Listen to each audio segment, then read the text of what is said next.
Bonjour à tous amis indépendants, je suis ravi de vous retrouver aujourd'hui. J'espère que vous allez extrêmement bien. Aujourd'hui, je vais vous parler d'un sujet qui est ultra important, qui nous touche tous, entrepreneurs, indépendants, consultants. Le fait d'optimiser son temps sur les devis, de savoir si vous devez répondre à un prospect ou pas. Donc reste bien jusqu'à la fin de cette vidéo parce que je vais te donner 6 trucs qui vont permettre d'optimiser ton temps, de devenir plus efficient sur cette partie-là. Et ça peut vraiment changer la donne au niveau de ton business et au niveau du développement de celui-ci. De la même manière, si tu ne veux pas rater les prochaines vidéos, donc si tu veux devenir une meilleure personne, si tu veux devenir un meilleur manager, si tu veux optimiser ton temps, abonne-toi, active la petite cloche pour ne pas rater les prochaines vidéos que je vais diffuser sur cette chaîne. Ok, donc comment définir si on doit répondre à un prospect ou pas, si on doit faire un devis ou pas? Concrètement, je vous fais ce retour, c'est basé sur 14 années d'expérience en entrepreneuriat et des devis pour rien, j'en ai fait des tas. Et moi, ce que je veux faire, c'est vous transmettre ce que j'ai appris au fur et à mesure pour que vous évitiez au maximum d'en faire pour rien. Concrètement, il ne faut pas se leurrer, hein, des devis pour rien, vous allez en faire. C'est comme ça qu'on apprend aussi. C'est tout simplement un fonctionnement de essai-erreur, essai-réussite, et puis vous en tirez des conclusions.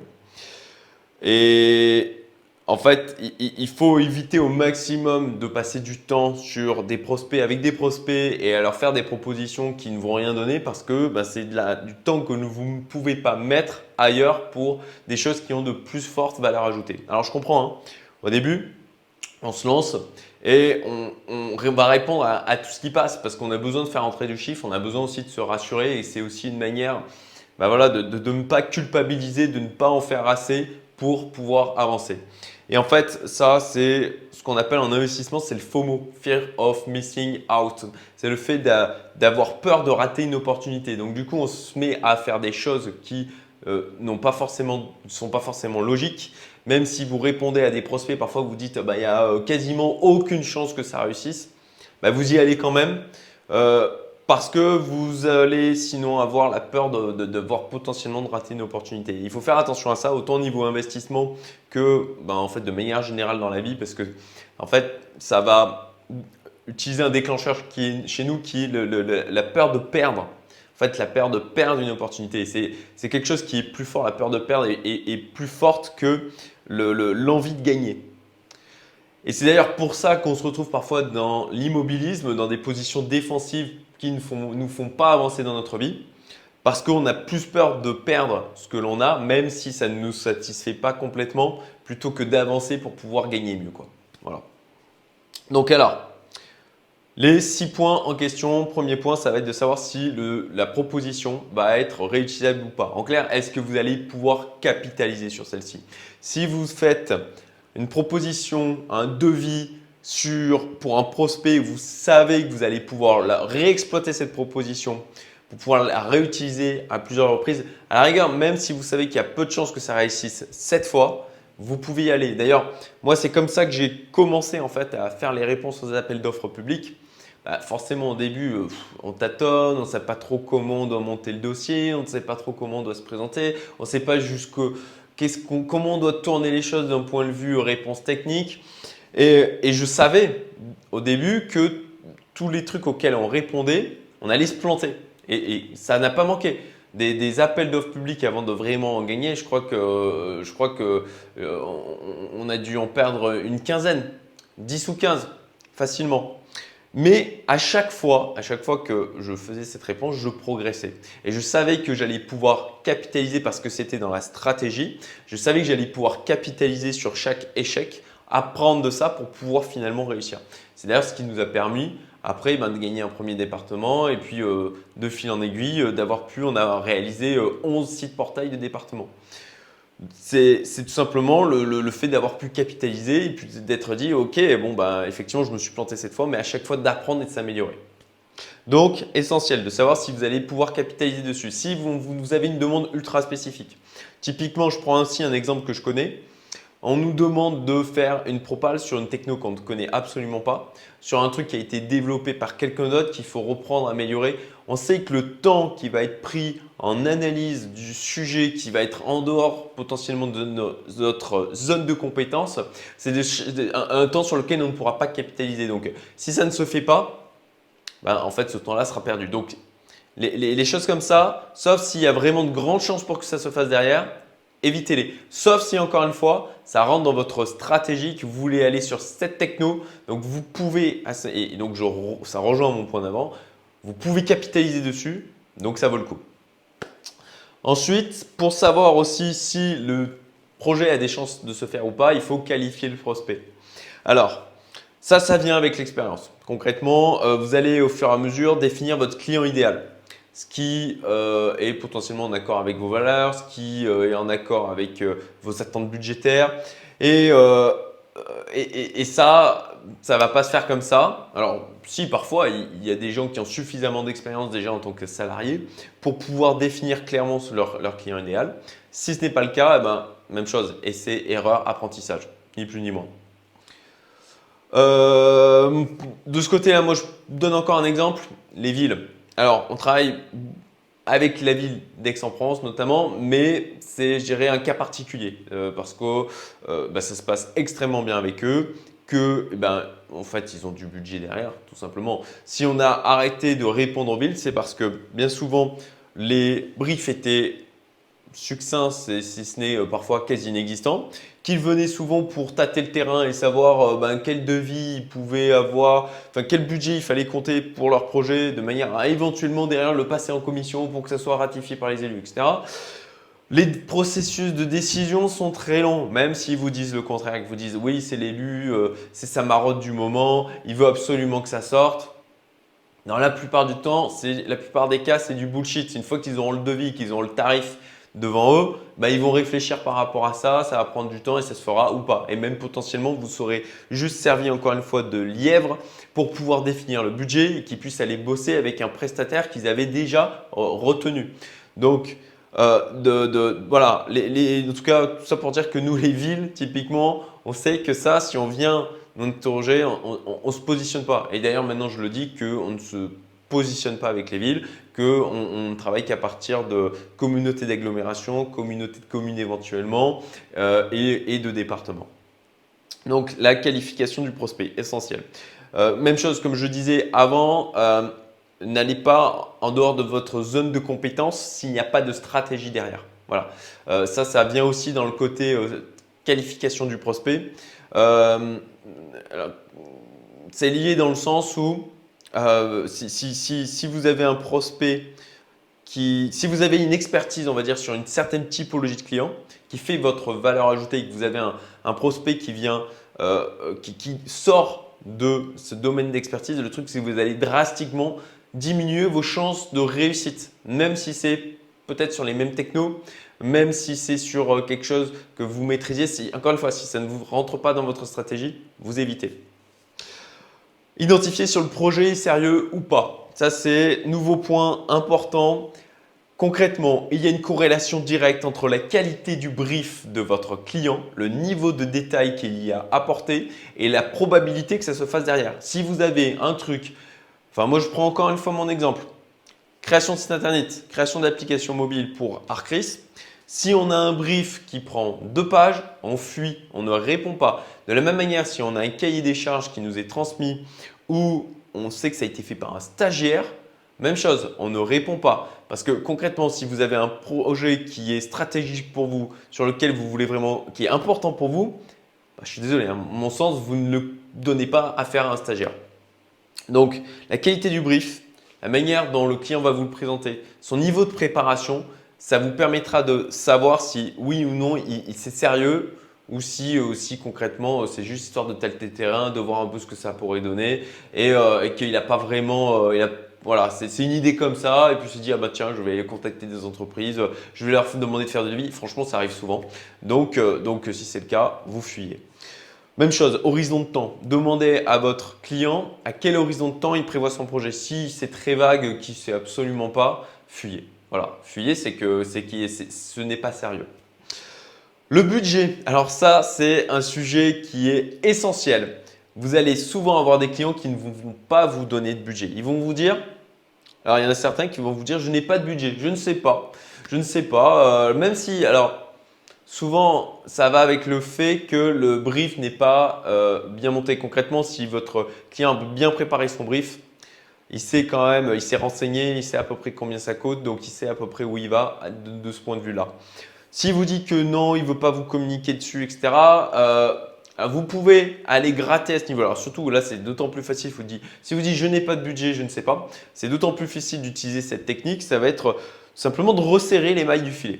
C'est-à-dire que si on vous dit, je vous donne encore un exemple que je connais, si on vient vous voir et on vous dit, ok, je voudrais faire une application mobile, ouais, il y aurait ça comme fonctionnalité, un petit cahier des charges, ok. Vous vous dites, ok, peut-être que c'est succinct, mais le truc est sérieux. Bon, ben d'accord, je vais aller gratter un peu plus. Une technique, c'est tout simplement de donner des fourchettes de prix. Si le client il vous dit, ben moi j'ai pas de budget, vous dites, bah écoutez, moi j'ai pas envie de vous faire perdre du temps à vous prendre, à vous poser des tas de questions, à vous prendre un brief, si au final ça va pas du tout matcher. Donc bon, vous voulez faire une application mobile, c'est quoi votre budget? C'est entre 75 000 et 100 000. Alors là, il vous répond par exemple, oh là là, non, pas autant, c'est beaucoup plus cher. Donc tout de suite, là c'est rigolo, il vous dit, j'ai pas de budget, mais si en fait, il a un chiffre dans sa tête. Et après, vous allez resserrer, vous dites, bon, ok, 75 000, 100 000, c'est peut-être trop. Ok, c'est important parce que ça nous permet de cadrer notre réponse par rapport aussi à vos attentes budgétaires. Parce que une application mobile, c'est comme une maison où on peut faire des tout petits trucs comme des trucs immenses. Et en fonction de ce qu'on va mettre dedans et ce qu'on va définir comme matériaux, ça va changer le prix. Et en fin de compte, c'est le même principe avec une application mobile ou un site. Donc vous resserrez, vous dites, ok, ça veut dire, c'est quoi, entre 30 et 50 000? Oh non, c'est encore trop cher, c'est non, oh là là, c'est un budget énorme, je ne pensais pas que ça devait monter autant. Et là, vous resserrez petit à petit jusqu'à arriver, par exemple, potentiellement dire, ok, si un budget 10 000 euros, ouais, 10 000 euros, c'est un peu cher, mais ok, ouais, ça devrait pouvoir passer. Bon, voilà, soit on y vient un point qui est un peu après, c'est de définir votre plancher budgétaire. Et je vais en parler d'ailleurs après, mais soit vous décidez en clair d'y aller ou pas. Ensuite, il y a c'est le 1, 2, 3, quatrième point. J'ai dit 6 points? Non, c'est 7 points en fait, excusez-moi. Donc un point bonus, génial. Le pouvoir décisionnel de votre prospect. Si vous avez un prospect qui est même chose, parfois vous avez des stagiaires qui vont vous contacter pour pouvoir vous faire le devis. Si c'est le cas, vous ne répondez pas. Concrètement, vous allez dans la majorité des cas perdre votre temps. C'est que si le client ne met pas quelqu'un concrètement qui a un vrai pouvoir décisionnel, qui va vraiment pouvoir creuser le sujet, qui connaît le projet en question qui doit se faire et que ce n'est pas juste confier un stagiaire histoire de voir, ouais, on va voir un peu les prix qu'il va nous sortir et les devis qu'il va réussir à avoir, ne répondez pas, tout simplement. Donc, il faut que vous ayez quelqu'un qui a un vrai pouvoir de décision ou qui puisse vraiment peser sur la décision. D'accord? Concrètement, ce n'est pas le cas avec un stagiaire à mon sens. C'est peut-être des a priori qui sont peut-être… Enfin non, ils ne sont pas infondés, hein, c'est basé sur mon expérience tout simplement. Donc non, répondez pas. Donc pouvoir décisionnel, il faut que la personne puisse vraiment influencer. Donc renseignez-vous sur le processus de décision qu'il va y avoir derrière, sur la manière dont ça va se passer pour prendre la décision. Si même chose, si vous vous rendez compte qu'il y a, je sais pas, 3 niveaux de décision, bon, c'est pas très bon non plus parce que c'est pas forcément les gens avec lesquels vous allez être en interaction qui vont juger de la qualité de votre proposition. Et le risque avec ça, c'est que le seul élément déterminant, ça soit le prix. Parce que ceux qui sont à 4 niveaux dessus, ils vont rarement prendre le temps de lire tous les devis et toutes les propositions. Et donc, en fait, ils vont regarder, ouais, d'accord. Ils vont regarder à peu près par rapport au prix, un peu au pif. Et éventuellement, encore une fois, s'il y a 4 niveaux dessus, c'est qu'il y a trop d'éloignement entre la personne avec laquelle vous êtes en interaction et avec ceux qui prennent les décisions. Donc, il faut vraiment vous assurer qu'il y a comme ça la personne avec qui vous échangez a un poids sur le processus de décision. Votre plancher budgétaire, concrètement, c'est de définir le plancher en dessous duquel vous n'allez pas travailler, tout simplement. Et ça va vous aider à définir les prospects auxquels vous allez répondre ou pas. Concrètement, je sais pas, je prends un exemple, vous faites des sites internet et que vous dites, moi, je ne prends pas de site internet en dessous de 20 000 euros, ça va éliminer un tas de PME où ils vont plutôt avoir un budget au maximum pour eux déjà 2 000 – 3 000 euros. Oh là là, c'est énorme. Donc, Ça va vous aider concrètement en fonction de la taille du prospect qui vient vous voir à définir si oui ou non vous allez répondre. Et ça aussi, c'est une erreur que j'ai pu faire, c'est de répondre clairement à des prospects où je le sentais, je le savais au fond qu'ils n'avaient pas le budget, mais je ne voulais pas rater le truc. Il m'est arrivé de bosser des nuits entières pour faire des propositions où le lendemain, hop, j'avais juste un mail ou même parfois même pas de réponse. Donc, essentiel encore une fois d'optimiser votre temps et d'apprendre à identifier les gens à qui il faut répondre ou pas. Dernier point, optimiser la rédaction du devis. Alors, qu'est-ce que ça veut dire ça? Pendant longtemps, moi, ce que je faisais, c'était des propositions ultra précises. Voilà, des trucs énormes, des pavés. Alors, le truc, c'est bien souvent, le problème, c'est que les clients, les prospects ne les lisent pas complètement, que parfois même ça leur fait peur. Donc, apprenez à aller à l'essentiel. Moi, ce que je fais, un truc déjà que je fais, c'est je dis clairement, pour éviter le côté « Ah, mais moi, je pensais que c'était inclus. Ah, mais c'était pas marqué, mais pour moi, ça allait de soi. » Concrètement, là-dessus, vous marquez dans votre devis que vous dites au client, noir sur blanc, dans le mail que vous envoyez, dans la propale, que ce qui n'est pas listé n'est juste pas prévu. C'est tout. Donc, s'il y a un brief, et ça, c'est l'avantage d'avoir un brief qui soit clean côté client, qui soit précis, ça vous fera d'autant moins de travail de votre côté pour pouvoir préciser votre réponse. Ce qu'il va falloir, si vous avez un brief précis, il faut vous concentrer dans votre réponse sur les éléments qui peuvent être litigieux, sur les trucs où vous savez que là, c'est une boîte noire. Si jamais le client, effectivement, c'est pas très clair là dans son brief, il faut que vous le précisiez de votre côté pour éviter que ça soit la boîte de Pandore en fait, que ça devienne un trou noir financier pour vous où le client s'engouffre dedans et effectivement joue le truc de « Ah mais pour moi ça allait de soi. Ah ben oui mais quand même à notre époque, et effectivement c'est normal qu'il y ait tout ça comme fonctionnalité. » Non. Et c'est le jeu aussi de son côté. Effectivement, peut-être que dans sa tête, pour lui, ça lui paraissait normal. Mais c'est votre boulot, ça, et ça aussi, ça vient avec l'expérience, de préciser les points qui sont litigieux, de dire « Ok, ça, il n'est pas clair. Moi, je précise que je vais prévoir par rapport à ça. » Et encore une fois, vous dites bien tout ce qui n'est pas prévu, que ce soit dans le brief, clairement dans le brief ou dans votre devis, ne sera tout simplement pas réalisé, n'est pas inclus dans le budget. Voilà.